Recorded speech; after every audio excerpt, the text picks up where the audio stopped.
Today we're going to be going over just clarifying some strength training stuff for runners. Strength training has really kind of taken off in the last couple of years in terms of the hype in the running community with just incorporating strength training. It's kind of always been a controversial topic, and in recent years, a lot of different outlets have been really good about kind of trying to change that narrative a little bit, which is awesome.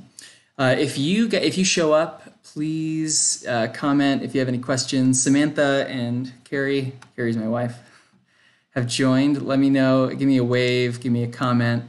If you guys have any sort of questions, if you're watching this in the live versus the replay, because it will be up as a replay afterwards. So I'll get started here. I don't want to lose too many people off of boredom. So the first thing that I want to, it might be better if I do this, present. Okay, and from a technical side of things, if you guys can't hear me, if you can see what's on the screen, please comment that as well.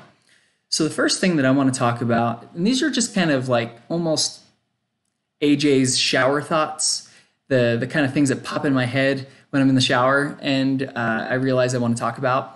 That's kind of how a lot of my live topics work. So, I picked 3 random but pretty important concepts that I wanted to clarify today. And I tend to ramble, and I think watching me just talk is kind of boring. So I wanted to make just a really quick slideshow to throw together. So that's what I did. So the first thing that we're going to talk about, we're going to start with a common statement, and then we're going to correct that statement and talk about why the first statement maybe wasn't so accurate. Okay, so running is primarily a glute-dominated activity, so I should focus strength training efforts there.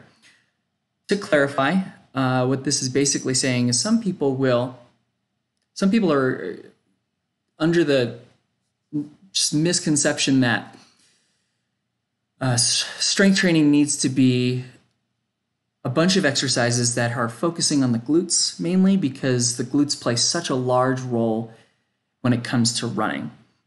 We know that this isn't necessarily really true. It's really not true at all.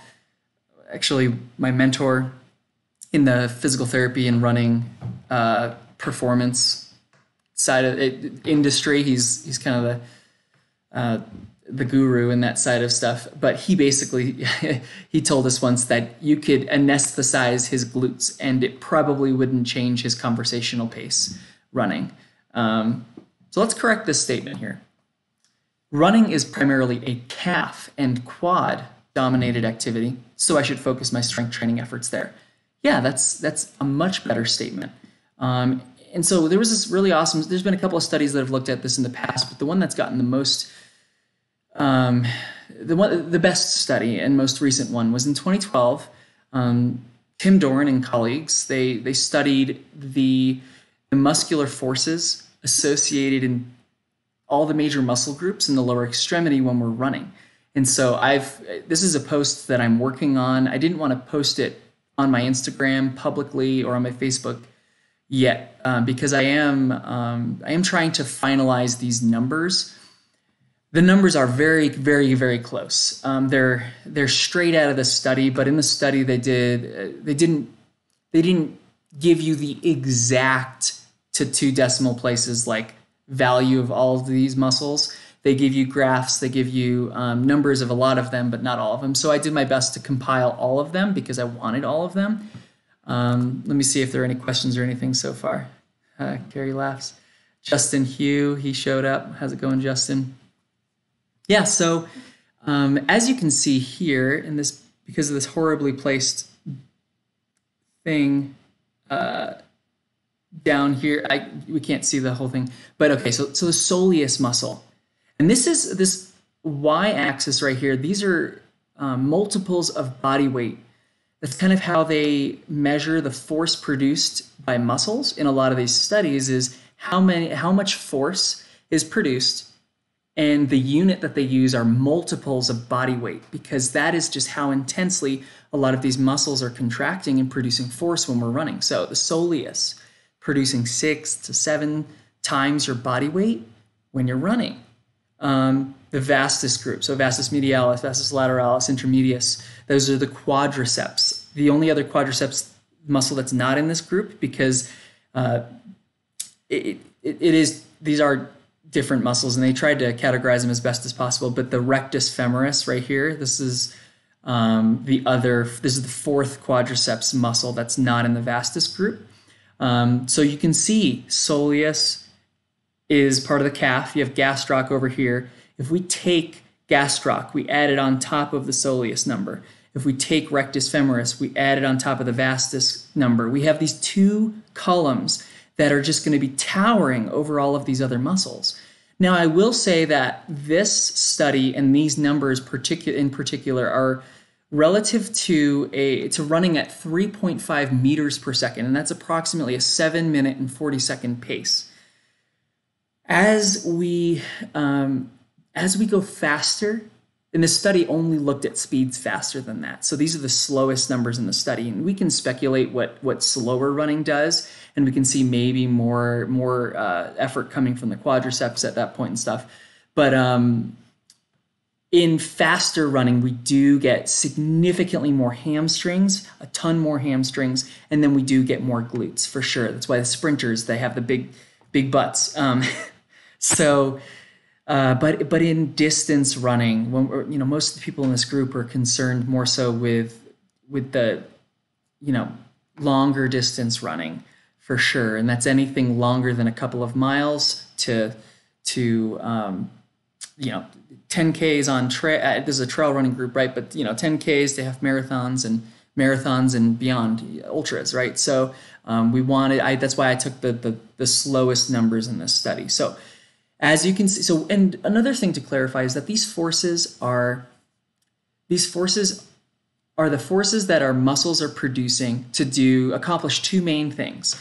The first thing is to mitigate any ground reaction forces. So we strike the ground strikes back at us, and so that we don't turn into a puddle on the pavement or on the trail, our body has to stay rigid and absorb those forces so that we can stay upright and fight gravity, right? So that is that mitigating ground reaction forces. And then we have this other set of forces that is associated with propelling us forward. So we can think of running gait in two main phases: the stance phase, where your foot's on the ground, and then swing phase, where your foot's in the air, swinging back forward. And so the initial portions of stance phase are typically when those large ground reaction forces are mitigated, and then the end of stance phase are when we're doing a lot of the pushing off, those propulsive forces. And so that's those are those two forces I was talking about. Most of these forces are mitigating ground reaction forces and propelling us forward, pushing us forward. Okay, any questions so far? Let's see. Carissa Kenny, what's up? Just wanted to say hey. If anybody has questions, please comment. And so calf, let's just talk real quick about the calf and the quad, I should say, because I did clarify this statement before. It's definitely mostly calf, and I wanted to make this this point because there's so many runners who don't focus on the calf. They ignore their calf, and you saw the forces in that soleus muscle. So much more than any of these other muscles, right? So it's really important to get your calf work in. Masters runners tend to lose a ton of torque around the ankle as they age too. So they also lose tendon stiffness, and one of the most important tendons in the body, especially with running, is the Achilles tendon, right? So we want to keep that whole complex really strong, calf strengthening. So some exercises that you might want to consider if I can even, oh man, this thing is so poorly placed. I can fix it real quick. I think. I just want to show you guys. Let's move this video up. Present. Sorry about that. This is a video I made for my Strength Training for Runners group, but I really just wanted to use it as a visual example to show you guys a heel raise. So this oh my God, I just clicked the wrong. This is a mess, guys. I screwed up like 4 times just now. Okay, let's try it again. Play. 27 seconds is this heel raise I want to show you. And Carissa, I saw Carissa just logged on. If she's still watching, I think she's in this video at this spot right here. And yeah, of course, internet's going to give me trouble here. Here we go. So here is an example of a really good heel raise you guys can do. The intensity is what a lot of people lack with their strength training too, right? So body weight exercises are better than nothing, especially for folks who don't have a history or experience with strength training, right? Some is better than none. But when it comes to really getting the most bang for your buck and really optimizing the benefits of strength training, we need to increase the intensity. We saw that the calf complex is producing so many multiples of your body weight in force when you're running, right? So load that sucker up, right? Here's Carissa right here. We have John, we have Brett, and we have Elise, and some other folks in the background, but see if any of these people are watching. If you're watching, comment and say, hey. So you could look at Elise, or I guess Carissa is the easiest to see what she's doing. She has her leg up, and that front leg is really just acting as like a balance kind of, it's a kickstand for balance, because I want you using both of your hands to hold weight so we can load that calf up, right? And if you load your calf with just one hand, you're going to have to use more weight in that one hand. And guess what? Runners don't usually have they don't have strong grip strength. Trust me. Most runners don't. So you're going to be limited there. And so you want to take away one hand from balance, give that responsibility to the leg, and then use both of your hands to hold weight, if that's not too backwards of a way of saying that. So you can see they're doing nice slow heel raises up and down. This is really laggy. This video is horrible. I don't know. Presenting through a YouTube video through Google Slides is really bad, apparently. Then we're going to go to just another quadriceps exercise that's in this video, and that would be a step up.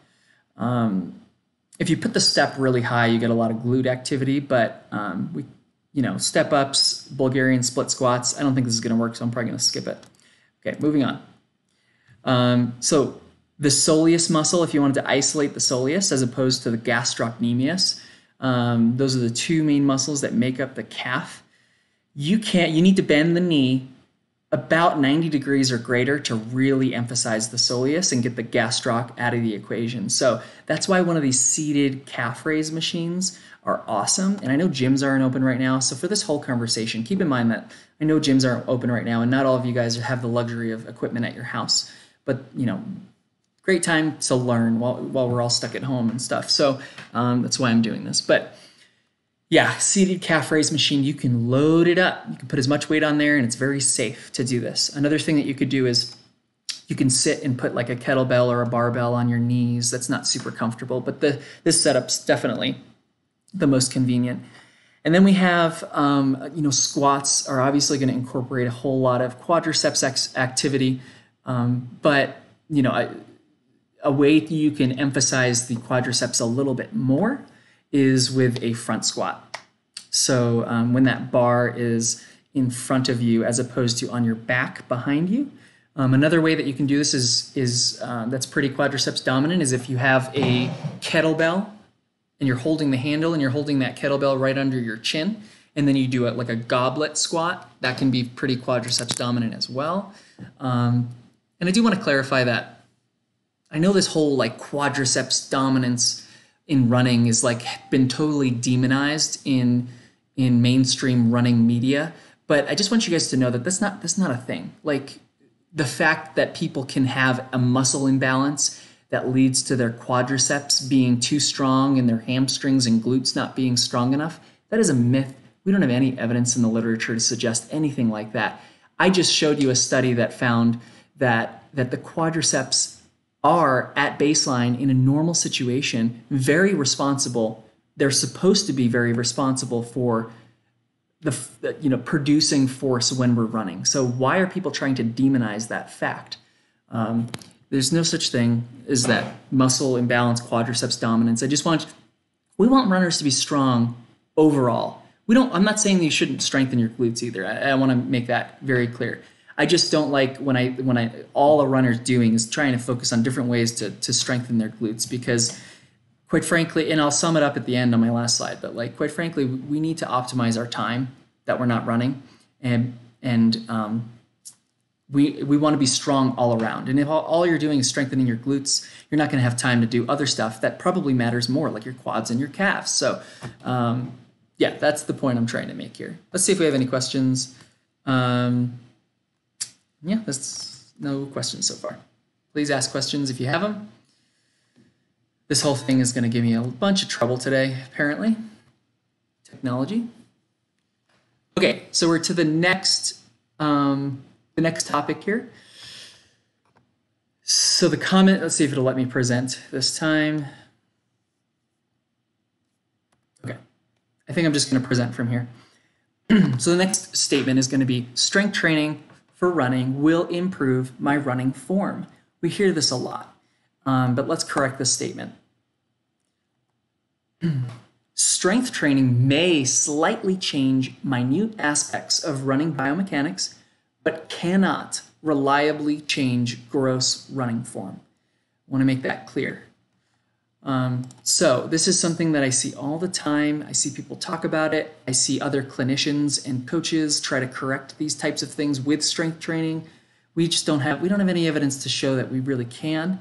I saw this image online and I was like, I don't know where it's from. I didn't look into it too much, but somebody made this picture. Obviously, I put wrong in front of it, but somebody made this picture talking about a strong runner who apparently has neutral hips, which her shirt is baggy as heck.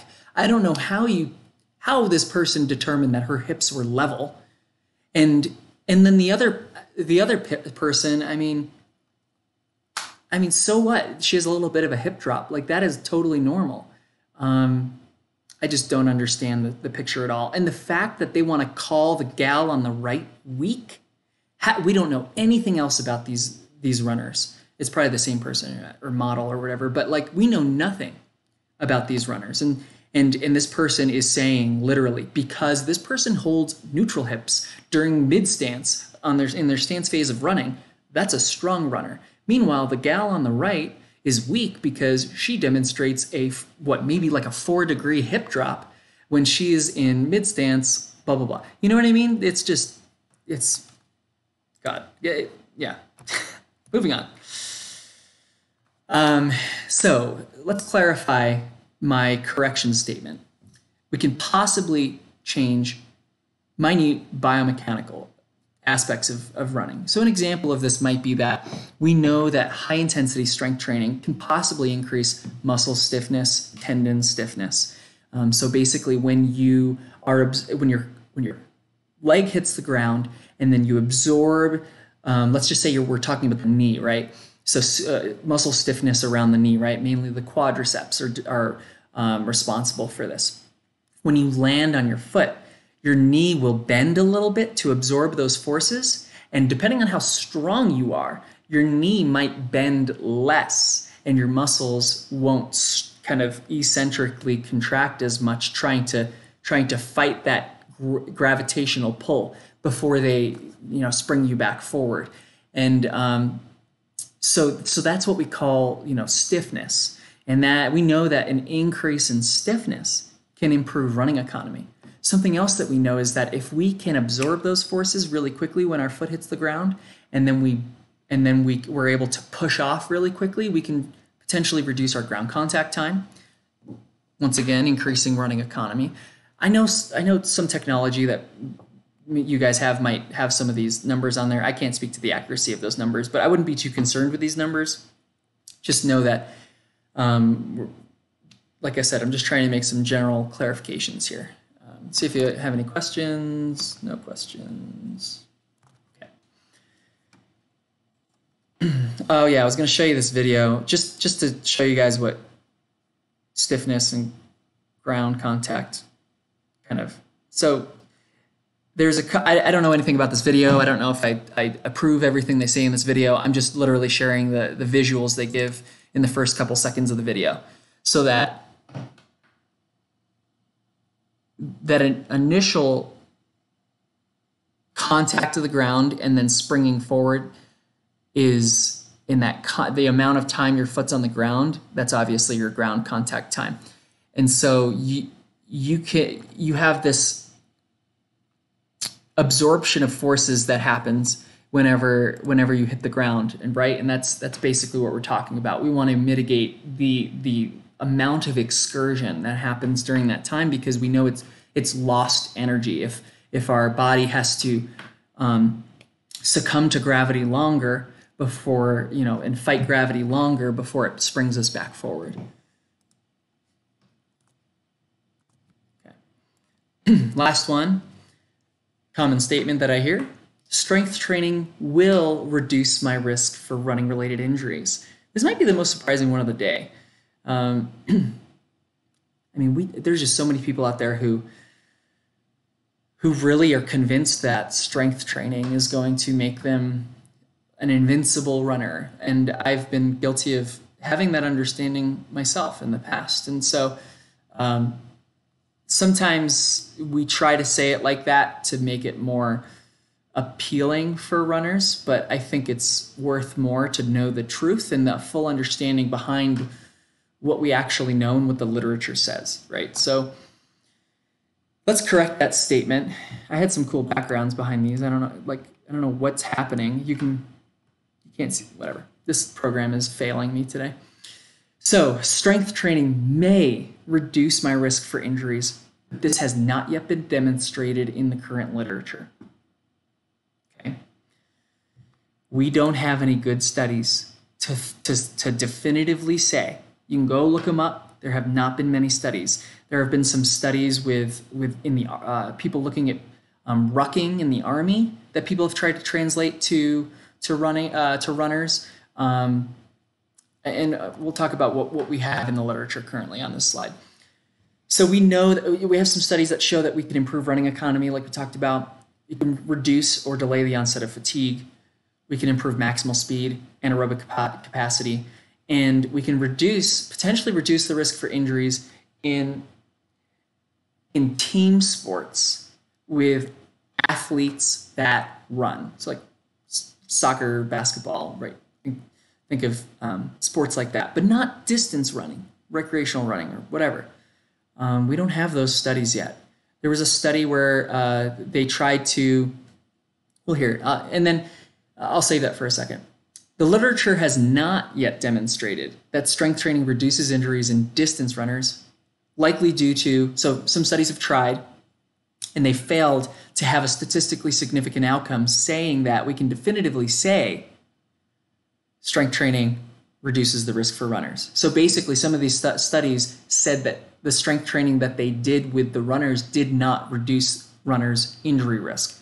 So the New York City Marathon study, some of you might be familiar with, I think they ended up getting like 800 people before the New York City Marathon, and they gave them like online videos and stuff like that to do strength training exercises. And quite frankly, they are not the exercises that I would have given a runner to improve their resilience.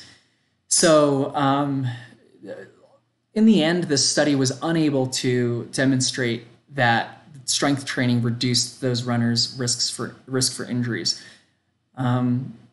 So I mean, that was just the most recent like hyped study that came out. So what does this mean?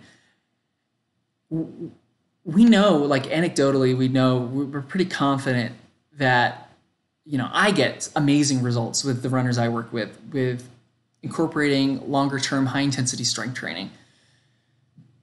And this is the problem with a lot of things that are new in the research or just haven't had enough attention, is that we need more researchers to get funding for these types of studies, to make really good studies. It just takes time.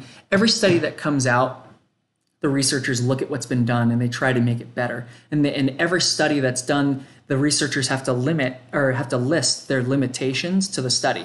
And so some of the limitations to studies that have already been done, so limitations meaning reasons why the study didn't produce results that confirmed the initial hypothesis.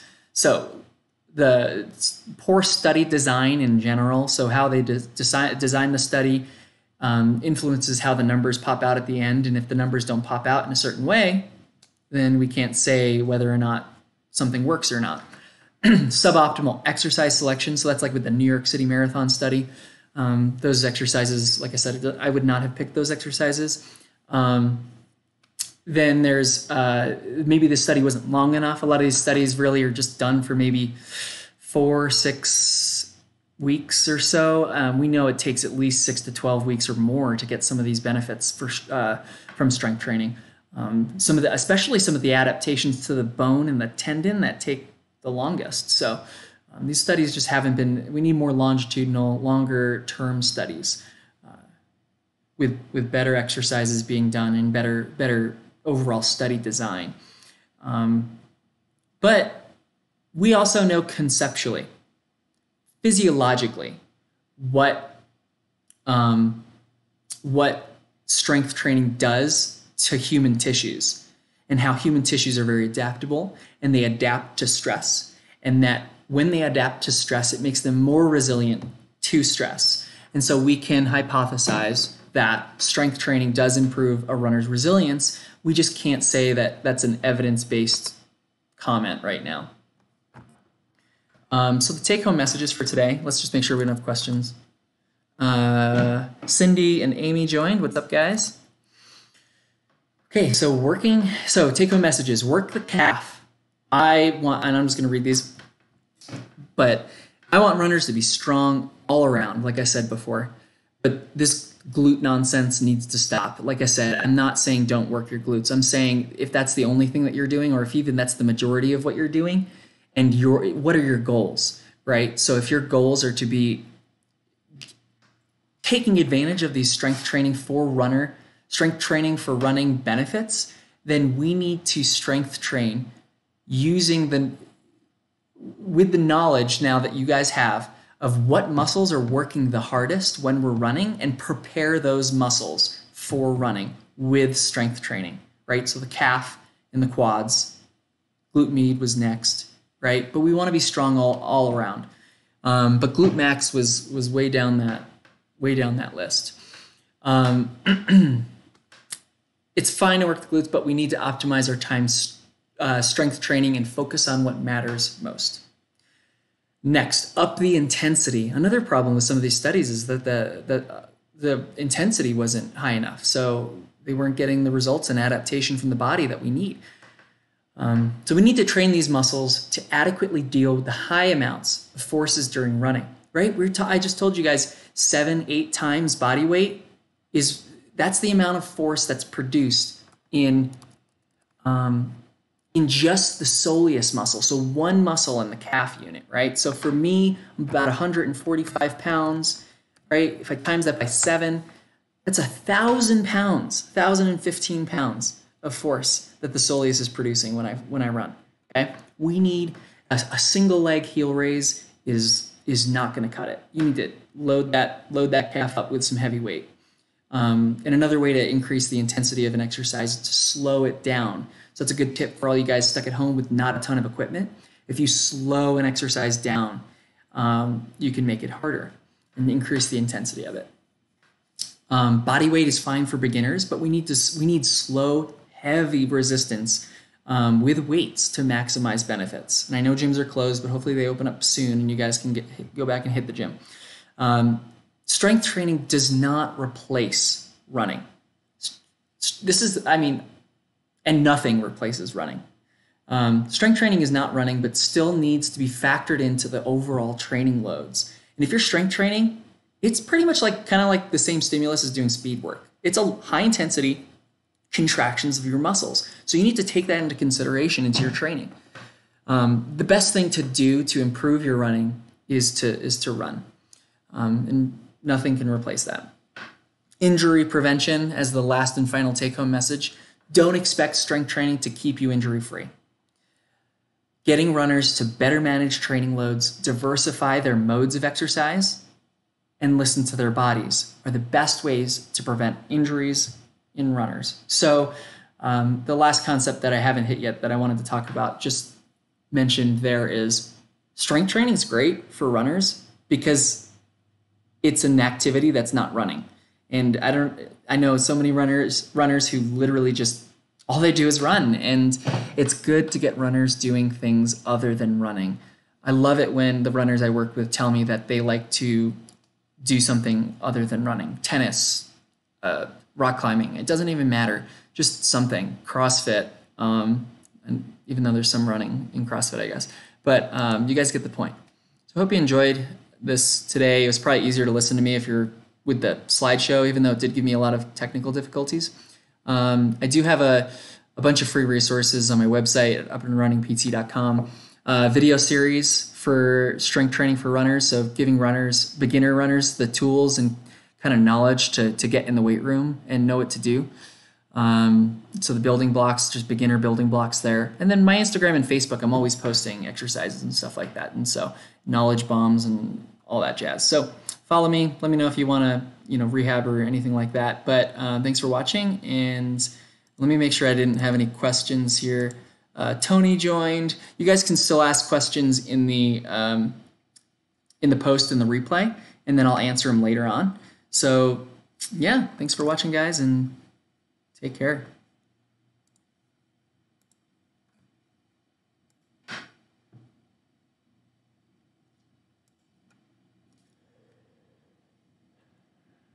For watching, and let me make sure I didn't have any questions here. Tony joined. You guys can still ask questions in the post and the replay, and then I'll answer them later on. So yeah, thanks for watching, guys, and take care.